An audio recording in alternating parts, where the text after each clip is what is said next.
One of the trickiest things a team faces every year? Figuring out which players are worth betting on long-term and which ones slip through your fingers. For the Miami Dolphins, it's been a rough ride lately. Guys like Robert Hunt and Andrew Van Ginkel were drafted when the team was rebuilding, but both walked away in free agency, and both exploded in their new places. Hunt went to Carolina, landed a massive contract, and snagged a Pro Bowl nod. Van Ginkel ended up back in Minnesota with Brian Flores, who originally drafted him, and also earned a Pro Bowl. Even Brandon Jones, another guy the Dolphins brought in, left in 2024 and turned himself around with Denver.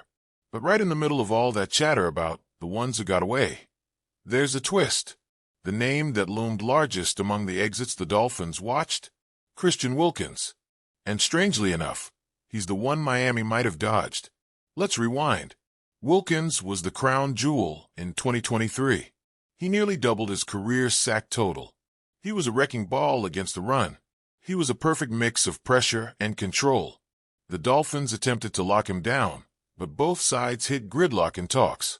He sat out most of training camp without a deal. Miami had internally assigned him a value, gave him their best offers, but Wilkins turned it down. He played out the year, banked on landing something huge, and it worked. In 2024, he signed a 4-year, $110 million deal with Las Vegas, $82.75 million guaranteed. Big time. But things unraveled fast. A fractured bone in his left foot put him on ice. After 5 years and almost 4,000 snaps with Miami, Wilkins logged a meager 247 snaps in Vegas before the injury took him out. 1 season gone. That's stats. They speak. The NFL isn't forgiving. If you don't stay on the field, your value starts fading. Miami continued dealing with injuries across their roster. Tua's had a share of scares, and others limped through parts of seasons.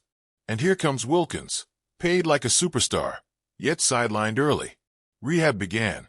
The walking boot made its rounds in off-season headlines. The shiny new signing? Off to a rocky start.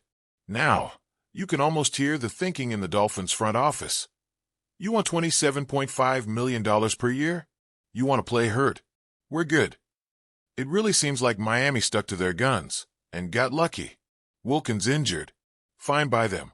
New team covering the risk and rehab time. Does it sting? Yeah, Miami lost one of their best anchors, but they also dodged a massive cap hit and paid out risk. It's easy to emotionally root for Wilkins. He was heart and soul in the trenches. But pragmatically, that deal with Raiders? It's backfired so far. Will he ever bounce back to 2023 Wilkins? It's anyone's guess. Meanwhile, Miami knows who's coming back, who's under contract, and who's reliable. That's the other half of this puzzle. Miami let these guys walk, and they soared. Hunt became a $100 million man and went to his first Pro Bowl with Carolina. Same with Van Ginkel. Homecoming payback in Minnesota. Jones. Denver lit a fire under him, and he exploded in their secondary. So Miami has 2 headlines here. The duds they held on to, Wilkins, off and out for a season, another cap casualty. And the gems they let go, who thrived elsewhere. It hurts.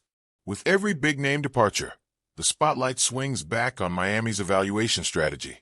Are they set up to identify and retain the right guys? Or are they constantly peeling back layers of missed chances and second-tier results? It's time to pivot. The draft, trades, free agency, they all matter. The Dolphins need to reinforce the trenches again. They can't keep hoping undrafted guys or late-round steals fill those spots. Yet that's often been the pattern. So the front office faces the question, do they double down on internal assets or chase big names? How much are they willing to risk on guys like Wilkins in reconstruction years? They've got holes, depth, a few safety nets, but no locks. Every loss magnifies the stakes. Every decision now, it echoes through next seasons. It's not just about who left.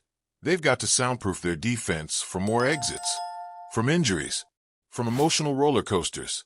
And beyond money and snaps, there's the feel. Wilkins meant something to the locker room. He anchored lines, on tape and in spirit. That loss matters more than a statistic. Same with the ones who left and thrived. There's that pang of what if? What if they kept that tight-knit core? What if Van Ginkel never left and partnered against the run, with Wilkins deeper into their primes? That stuff sticks with fans and the team. Every exit leaves a void. But someone's got to step in. Face the hole. Build something new, but subtly from the ground up. Maybe that's never flashy, but it's steady. And right now, steady beats starbursts that fizzle early, either from injury or underperformance.